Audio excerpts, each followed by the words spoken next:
Hello అండి. అందరికీ నమస్తే. Welcome back to our channel Sunitha talks. అందరూ ఎలా ఉన్నారు? బాగున్నారా? నేను చాలా బాగున్నాను. మీ అందరూ ఎలా ఉన్నారు? కామెంట్ పెడుతూ ఉండండి ఎప్పటిలాగానే. బట్ ఈరోజు వీడియో ఎస్పెషల్లీ మీ అందరికీ సూపర్‌గా హెల్ప్ అవుతుంది. ఈ వీడియో నేను కాన్ఫిడెంట్‌గా చెప్పేస్తున్నాను. వీడియో ఏమాత్రం స్కిప్ చేయకుండా ఎండ్ వరకు చూడండి. కొత్తగా వాచ్ చేస్తున్నట్లయితే సబ్స్క్రైబ్ కూడా చేసేసుకోండి. బట్ ఈరోజు వీడియో ఏంటి అనేది క్లియర్‌గా మనం మాట్లాడుకుంటే, బంధంలో చాలా మందికి చాలా డిస్టర్బెన్సెస్ వస్తూ ఉంటాయి రిలేషన్స్‌లో. అవి ఎలా మళ్ళీ దాటుకొని ముందుకు వెళ్ళాలని కొంతమంది ఆలోచిస్తుంటారు. ఇంకొంతమంది దాన్ని ఎలా బ్రేక్ చేసుకొని బయటపడాలని కూడా ఆలోచిస్తూ ఉంటారు. బట్ కొన్ని సిట్యుయేషన్స్ వచ్చినప్పుడు మాత్రమే ఆ బంధం ఎంత స్ట్రాంగ్‌గా ఉంటుంది, ఎంత కంఫర్ట్‌గా ఉంటుంది, ఎంత వరకు అండర్‌స్టాండింగ్‌తో ఉంటుంది అనేది అర్థమవుతుందనమాట. సో, ఎందుకంటే నార్మల్‌గా ఉన్నప్పుడు ఏ రిలేషన్ ఎవరికీ అర్థమే కాదు.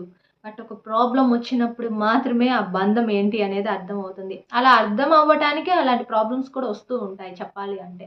బట్ అసలు మీ బాధ ఏంటి? మీరు ఏం ఆలోచిస్తున్నారు?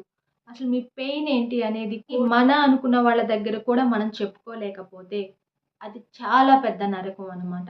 ఎందుకు అంటే నీ పార్ట్నర్‌తో నువ్వు ఆల్రెడీ ఒక రిలేషన్‌లో ఎంటర్ అయిపోయి ఉన్నట్లయితే, మీ పార్ట్నర్‌తో నా ప్రాబ్లమ్ ఇది అని నువ్వు చెప్పలేకపోతున్నావా? నాకు హెల్ప్ చెయ్యి అని నువ్వు అడగలేకపోతున్నావా? నాకది కావాలి అని ఓపెన్‌గా చెప్పలేకపోతున్నావా? సో, డెఫినెట్‌లీ అక్కడ ఏం జరుగుతుంది అంటే తప్పు మీది కాదు. ఆ కంఫర్ట్ జోన్ వాళ్ళు మీకు ఇవ్వలేదు యాక్చువల్లీ. అందువల్ల మాత్రమే నువ్వు ఏది కూడాను మీ పార్ట్నర్‌తో ఫ్రీగా మూవ్ అవ్వలేకపోతున్నారు. నువ్వు అలా ప్రతీదీ ఆలోచిస్తున్నావు, ఫ్రీగా చెప్పుకోలేకపోతున్నావు అంటే డెఫినెట్‌లీ మీరు ఆ రిలేషన్‌లో పర్ఫెక్ట్‌గా లేరు. సో, అది గుర్తుపెట్టుకోండి. అంటే మీ సైడ్ నుంచి మీరు ఓకే అవ్వచ్చు. మీరు చాలా జెన్యూన్‌గా ఉండొచ్చేమో కానీ ఆ కంఫర్ట్ ఏదైతే ఉంటుందో అది అవతల వాళ్ళు మీకివ్వాలి. బట్ అది ఇవ్వలేకపోతేనే మీ ప్రాబ్లమ్ ఏంటి అనేది వాళ్ళతో చెప్పుకోలేకపోతున్నారు. చాలామందనమాట. ఇది చాలామంది విషయాల్లో జరుగుతుంది. యాక్చువల్లీ నాకు రీసెంట్ డేస్‌లో కూడా ఒక 1, 2 మెంబర్స్ కూడా దీని గురించి అడిగారు. అక్క మీకు రియాలిటీగా చెప్తున్నాను. ఎలా అంటే అంటే ఎలా చెప్పాలి? నేను లవ్ చేస్తున్న అమ్మాయితో కావచ్చు, లేదా నేను లవ్ చేస్తున్న అబ్బాయితో కావచ్చు. ఐ థింక్ నేను ఫ్రీగా ఏది చెప్పుకోలేకపోతున్నాను. సో, కొంచెం నాకు ఫియర్ అవుతుంది. చెప్పాలా లేదా అనే టెన్షన్ వస్తుంది. సో, అంటే ఇది కరెక్టా? కాదా? చెప్తే ఏం జరుగుతుంది అని కూడా అనిపిస్తుంది. సో, అంటే ఇట్లా ఆలోచిస్తున్నారు అనమాట. సో, లేదా నాకీ బాధ ఉంది, పెయిన్ ఉంది.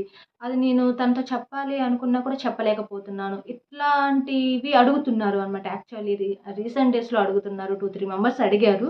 బట్ ఎందుకంటే మీకు ఏదో అంటే చెప్పాలి. అంటే ఎట్లా అంటే మీకనిపిస్తూ ఉంటుంది. నా పార్ట్నర్‌తో నేను ఎవ్రీథింగ్ షేర్ చేసుకోవాలని మీకనిపిస్తుంది. ఓకే. చాలా గుడ్ పాయింట్ అనమాట అది.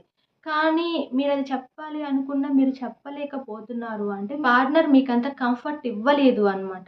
సో, ప్రతీదీ ఏదైనా కూడా మీరు ఆలోచించకుండా మీ పార్ట్నర్‌తో చెప్పేస్తున్నారంటే మాత్రం వాళ్ళు చాలా మంచి వాళ్ళనమాట. ఐ థింక్ మీకు ఆ ఫెసిలిటీ వాళ్ళు కల్పించేసారింక. దేని గురించి టెన్షన్ తీసుకోవద్దు. దేని గురించి భయపడొద్దు. అండ్ ఏమైనా సరే నేనున్నాను, నేను చూసుకుంటాను అనే భరోసా కల్పించినప్పుడు మాత్రమే అవతలి వాళ్ళు ఏదైనా షేర్ చేసుకుంటారనమాట. ఇంకా ఆలోచించను కూడా ఆలోచించరు. ఎందుకంటే వాళ్ళకి షేర్ చేసుకుంటే ఒక హ్యాపీనెస్ అనమాట. ఒక రిలీఫ్ వస్తుంది. సో, నాకు తను ఉన్నారు అని ఒక ఫీలింగ్‌లో ఉంటారనమాట వాళ్ళు. సో, అలా కాకుండా మీరేం చెప్పాలనుకున్న వాళ్ళతో చెప్పలేకపోతున్నారు అంటే మాత్రం ఆ పార్ట్నర్ మీకంత కరెక్ట్ పార్ట్నర్ కాదు.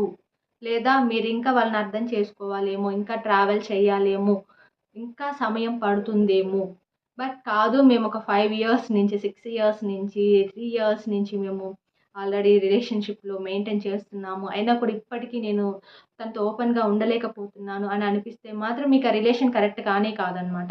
సో, అండ్ ఇప్పుడే కాదు ఫ్యూచర్‌లో కూడా మీకు చాలా ఇబ్బందులొస్తాయి. ఎందుకంటే ఎప్పుడు మన పార్ట్నర్‌తో ఆహ్, హార్టెడ్‌గా ఉండాలి. అంటే ఎట్లా అంటే హార్ట్‌కి కనెక్ట్ అయినట్టు ఉండిపోవాలి అనమాట. సో, అంటే తను వేరు, నేను వేరు కాదు. నా ప్రాబ్లమ్ వేరు, తన ప్రాబ్లమ్ వేరు కాదు. ఏదేమైనా ఏం జరిగినా మా ఇద్దరికీ అన్నట్లుగా ఓన్ చేసుకున్నప్పుడు మాత్రమే ఆ ఫ్రీడమ్ అనేది వస్తుంది అనమాట. అలా మీ పార్ట్నర్ మీకు ఆ ఫ్రీడమ్ కల్పిస్తేనే మీ రిలేషన్‌షిప్ స్ట్రాంగ్ అవుతుంది. సో, నువ్వు ప్రతి ఒక్క విషయం కూడా ఎప్పుడైతే వాళ్ళతో చెప్పుకోగలిగే కంఫర్ట్ అనేది వాళ్ళు నీకు కల్పిస్తారో, వాళ్ళు మాత్రమే నీ వాళ్ళు. వాళ్ళెప్పటికీ నీతోనే ఉంటారు. అదొక్కటి గుర్తుపెట్టుకోండి. సో, ఇదనమాట వీడియో కూడా నేను ఎండ్ చేస్తున్నాను. మీ అందరికి వీడియో నచ్చిందా? నచ్చితే ఒక లైక్ ఇచ్చేసేయండి. కొత్తగా వాచ్ చేస్తుంటే సబ్స్క్రైబ్ కూడా చేసేసుకోండి. అండ్ నా లేటెస్ట్ అప్డేట్స్ ఫాలో అవ్వాలని ఇంట్రెస్ట్ ఉన్నట్లయితే ఇన్‌స్టాగ్రామ్ ఐడీ, మెయిల్ ఐడీ డిస్క్రిప్షన్‌లో ప్రొవైడ్ చేస్తాను. చెక్ చేసేసుకోండి. Thank you so much guys. By by. Take care. Keep smiling.